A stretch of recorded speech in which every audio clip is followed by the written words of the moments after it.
क्या आप भी अपने नाम को लेकर कभी डरे हैं? एक खौफनाक नाम, एक अजनबी सवाल और एक ऐसी गलती जो मौत की गारंटी बन जाती है। कॉलेज के उस खंडहर में छुपा था एक रहस्य, जिसे जानना किसी की भी आखिरी गलती साबित हो सकती थी। निशांत ने बस एक तस्वीर खींची थी, लेकिन उसे अंदाजा नहीं था कि वह तस्वीर उसकी जिंदगी की आखिरी यादगार बन जाएगी। और जब जैश ने अपना नाम बताया, उसके बाद जो हुआ वो आपको झकझोर कर रख देगा। क्या आप जानते हैं कि मीरा 1965 सिर्फ एक कहानी नहीं, बल्कि एक चेतावनी है? इस वीडियो को अंत तक देखें, क्योंकि यह सिर्फ एक डरावनी कहानी नहीं, बल्कि एक मौत का बुलावा भी हो सकता है। तो क्या आप तैयार हैं इस रहस्य से पर्दा उठाने के लिए? अगर हां, तो वीडियो को पूरा देखें, क्योंकि हो सकता है अगला नाम आपका हो। कॉलेज के पास उस पुराने खंडहर के बारे में जितने मुंह, उतनी बातें होती थीं। बेहद अजीब एक सन्नाटा जो कानों में गूंजता था। अगर करीब से भी उसके पास से निकल जाओ तो ऐसा लगता था जैसे जिंदगी का नामो निशान ही ना हो। आसपास खुशी नाम की चीज का तो अता पता ही नहीं, सिर्फ और सिर्फ मौत जैसा माहौल, किसी करीबी की मातम जैसा सन्नाटा। यहां से दूर हो जाए, जल्द से जल्द, यही सोचता था हर कोई जो भी उसके करीब से निकलता था। अंदर जाना बिल्कुल मना था। कॉलेज का कहना था कि जो भी वहां घूमता हुआ दिखाई दिया उसे सस्पेंड कर दिया जाएगा, इसलिए डर के मारे कोई वहां नहीं जाता था। लेकिन निशांत को रोक पाना मुश्किल था। फोटोग्राफी का शौकीन निशांत कहीं से भी जाकर अपनी पसंद की तस्वीरें ले ही लेता था। कैमरा उठाया और निकल पड़ा उस खंडहर की ओर। अंदर जाते ही उसे समझ आया कि सब कुछ इतना अजीब क्यों था। वहां आने जाने की मनाही क्यों थी? वो जगह बेहद गंदी थी। टूटी फूटी दीवारों पर मकड़ी के जाले थे, सीलन थी, कीड़े मकोड़े थे। लेकिन अजीब बात यह थी कि इन सब के बीच भी वही अजीब सा सन्नाटा था। न झिंगुर की आवाज, न किसी और चीज की। छत पर बैठे कौवे भी चुप थे, बस झटके से सिर मोड़कर इधर उधर देख रहे थे, मानो निशांत के हर कदम का हिसाब रख रहे हो।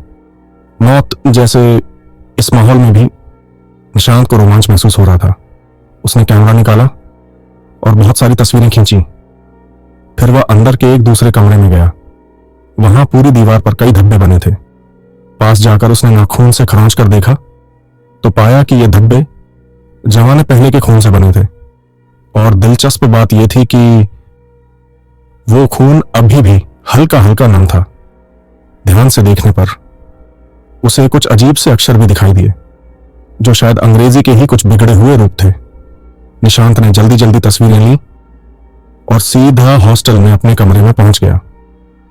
सारी तस्वीरों को लैपटॉप में ट्रांसफर किया और जब दीवार की तस्वीरें खोली तो निशांत उनमें खो सा गया।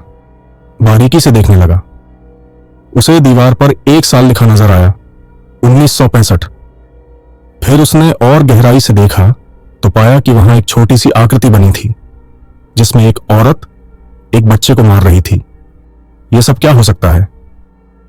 यही सोचकर उसने तुरंत इंटरनेट पर 1965 और अपने कॉलेज के पास के खंडहर के बारे में सर्च किया। अनेकों पुराने स्टूडेंट्स के आर्टिकल सामने आए। किसी ने भूतिया कहानी लिखी थी तो किसी ने कुछ और, लेकिन एक न्यूज़पेपर का आर्टिकल सबसे सटीक लग रहा था।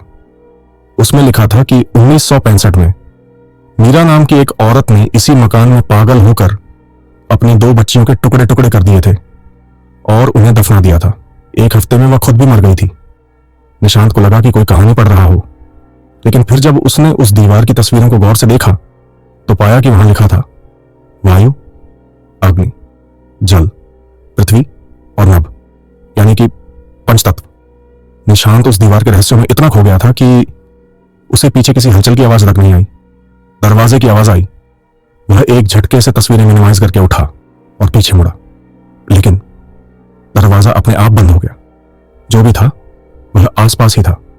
निशांत घबराकर दरवाजे की ओर दौड़ा और खोलते ही बाहर झांका। उसे यकीन था कि कोई ना कोई बाहर दिखेगा, लेकिन पूरा कॉरिडोर खाली था। वहां कोई नहीं था।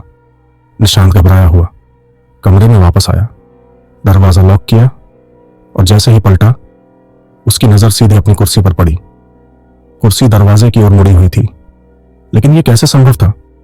जब वह उठा था तो कुर्सी अपनी जगह पर थी। अब डरने का वक्त आ चुका था।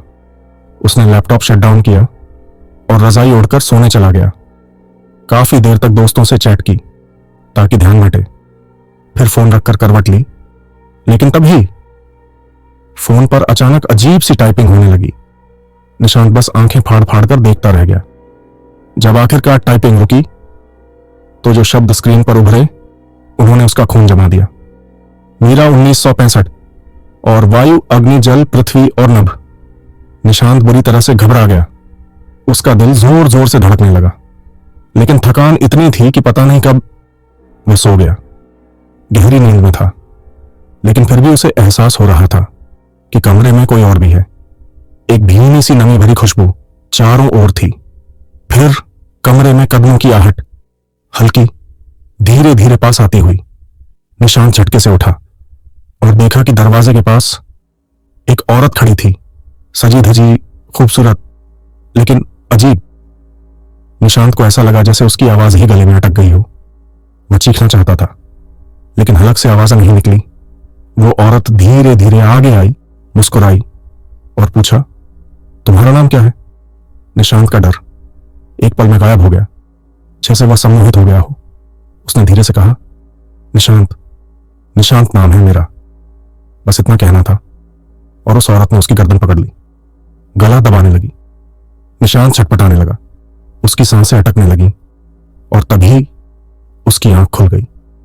पर क्या वह सपना था या हकीकत?